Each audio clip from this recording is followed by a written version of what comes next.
Traders, good morning. आज है 13 फरवरी 2025। तो स्वागत है आपका हमारे यूट्यूब चैनल लक्ष्मी कैपिटल पे एक बार फिर से नई वीडियो में।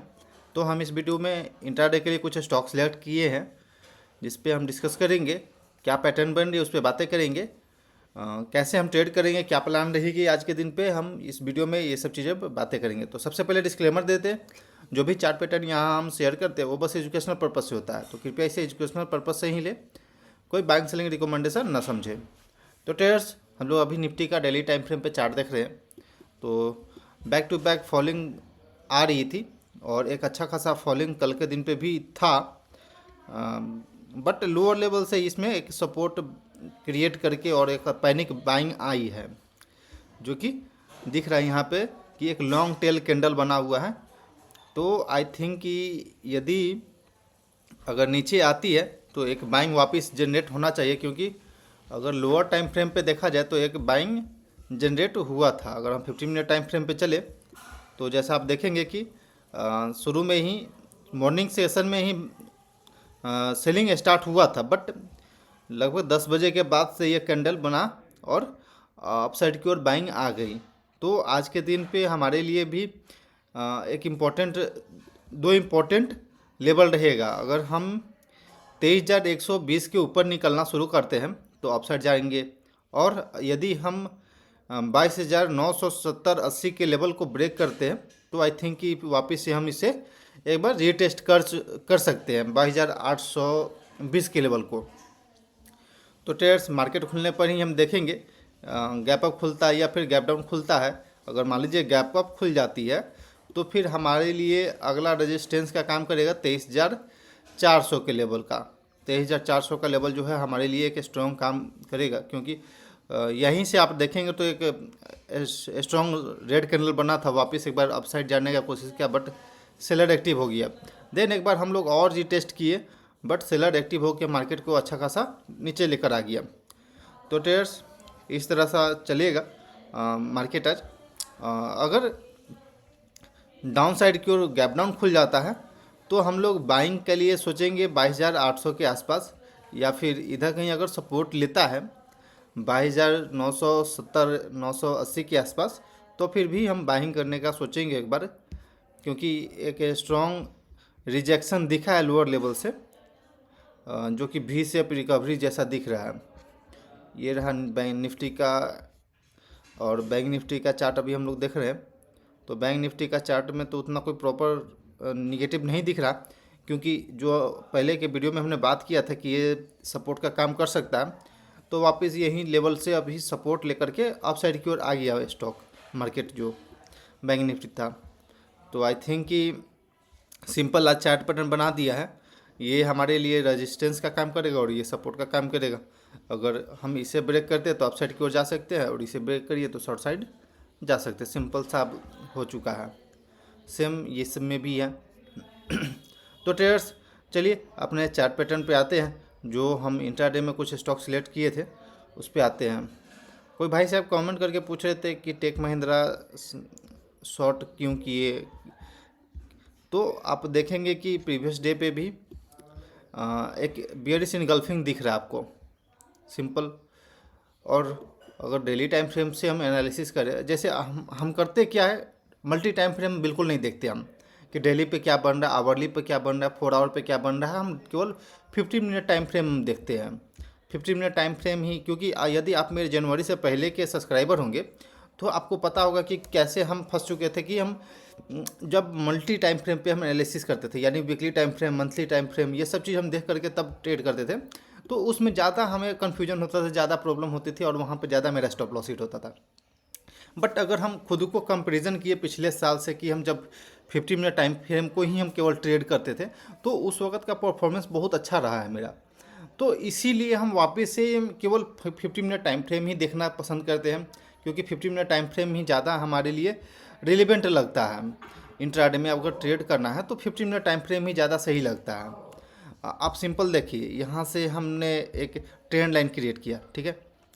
तो सिंपली ये दिख रहा है कि हम प्रीवियस डे पर ब्रेकडाउन आ गई थी, वापस हमें इसे रीटेस्ट करने गए, बट वापस रीटेस्ट करने गए तो इसमें 3-4 कैंडल तक ले हम बिल्कुल नीचे ही रहे। अपसाइड जाने का कोशिश मतलब कि एक स्ट्रॉन्ग कैंडल नहीं बन पाई, और प्रीवियस डे पे तो सेलिंग दिख ही रही थी। तो फिर हमने इधर कहीं प्लान किया कि शॉर्ट करेंगे, बट हमसे ये थोड़ा सा मिस हो गया और थोड़ा सा नीचे आकर के हम शॉर्ट किए। नीचे आके शॉर्ट किए तो मेरा कम से कम 8 रुपये का 7 रुपये का स्टॉप लॉस पड़ रहा था वहाँ पे, और 14 रुपये का टारगेट पड़ रहा था। तो बट 14 रुपये का टारगेट कहीं मेरा 65 रुपये के आसपास आ रहा था। हम सोच रहे थे इधर कहीं आएगा मार्केट तो हम एग्जिट करेंगे ट्रेड को, लेकिन थोड़ा सा ऊपर से ही इसमें बाइंग जनरेट हो गया, क्योंकि ओवरऑल मार्केट में उस वक्त तक बाइंग जनरेट हो गया था, बट वापस अपसाइड की ओर गया, वापस सेलिंग हो गई। तो एक तो सिंपल दिख रही कि यहाँ से सेलर है, अपसाइड से सेलर बैठा हुआ है टेक महिंद्रा में, अपने रेजिस्टेंस को बार बार फेस करके नीचे आ जा रहा है। तो फिर इसीलिए और क्या, और इतना मतलब कि जैसे होता है कि हर किसी का दिमाग अलग अलग तरीके से सोचता है, हो सकता है कि आपका दिमाग अलग तरीके से सोचता है, तब तो हर एक भाव पे आप देखेंगे बायर भी है, हर एक भाव पे सेलर भी है। हर एक भाव पे बायर और सेलर क्यों मिलता है? क्योंकि हर एक आदमी हर एक तरीका से सोचता है, अपने तरीका से सोचता है। हर किसी को हर एक भाव पे बाइंग नज़र आती है, किसी को सेलिंग नज़र आती है, तो ये चलता है। लेकिन ये सिंपल जो हम सेटअप यूज करते हैं बस वही था।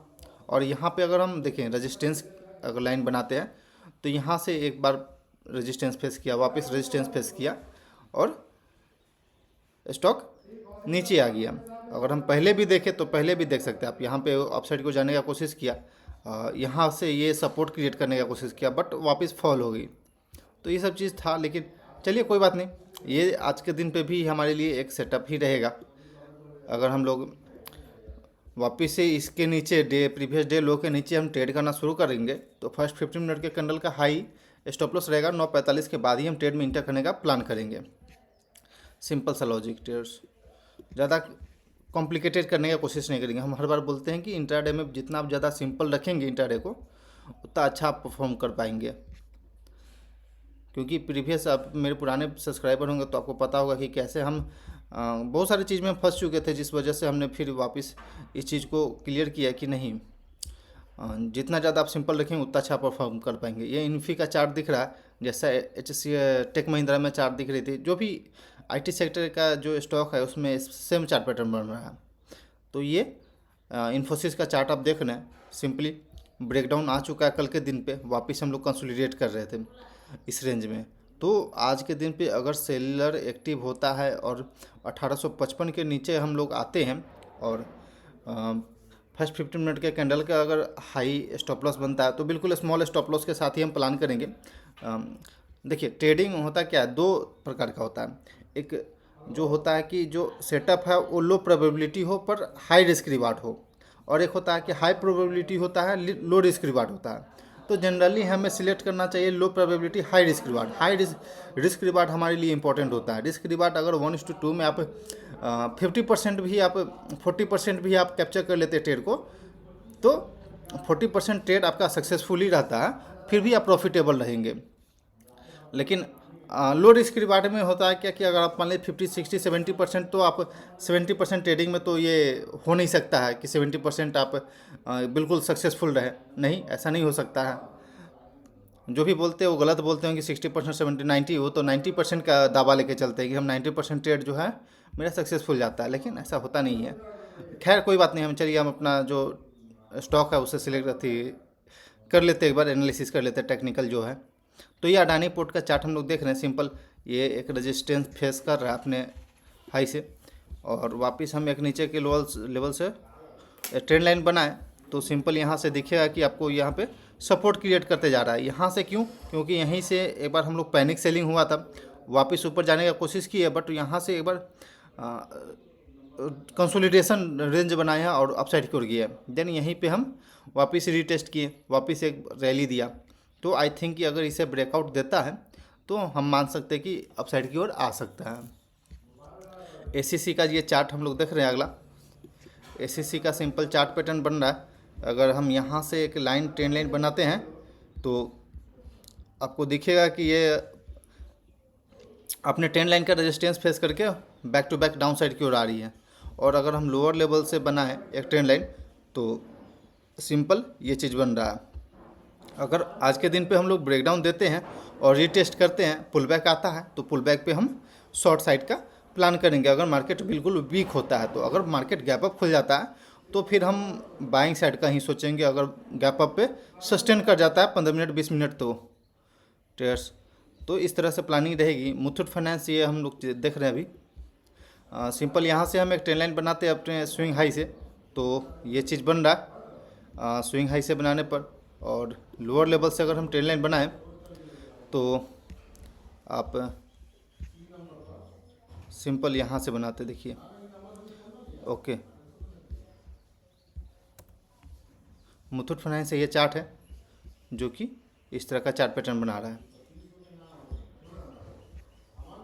ये सिप्ला का चार्ट है, सिप्ला का चार्ट देख रहे हैं आप, ये सिंपल।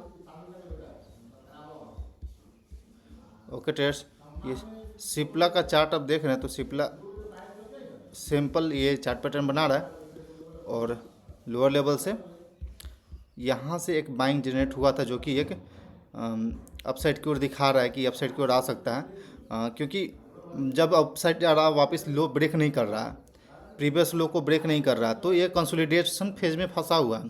तो एक बाइंग आती है तो इस समय बाइंग आ सकती है आज के दिन पे। ये BPCL का चार्ट देख रहे हैं हम लोग। BPCL पे ये सिंपल रेजिस्टेंस लाइन बना रही है।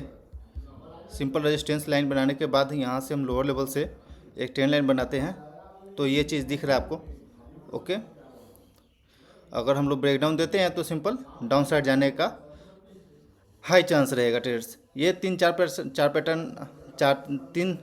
स्टॉक हम छोड़ते हैं आपके लिए, आप होमवर्क करिए और इस तरह का चार्ट पैटर्न उस पर देखिए और लाइव मार्केट में आप उसको वॉच करिएगा, देखिए कैसे मूव कर रही है, क्या मूव कर रही है, कहाँ से हम ट्रेड ले सकते हैं। बैक टेस्टिंग करिए इस सेटअप को, बहुत ही अच्छा सेटअप परफॉर्म कर रहा है, ऐसा नहीं है, सिंपल दिखता है।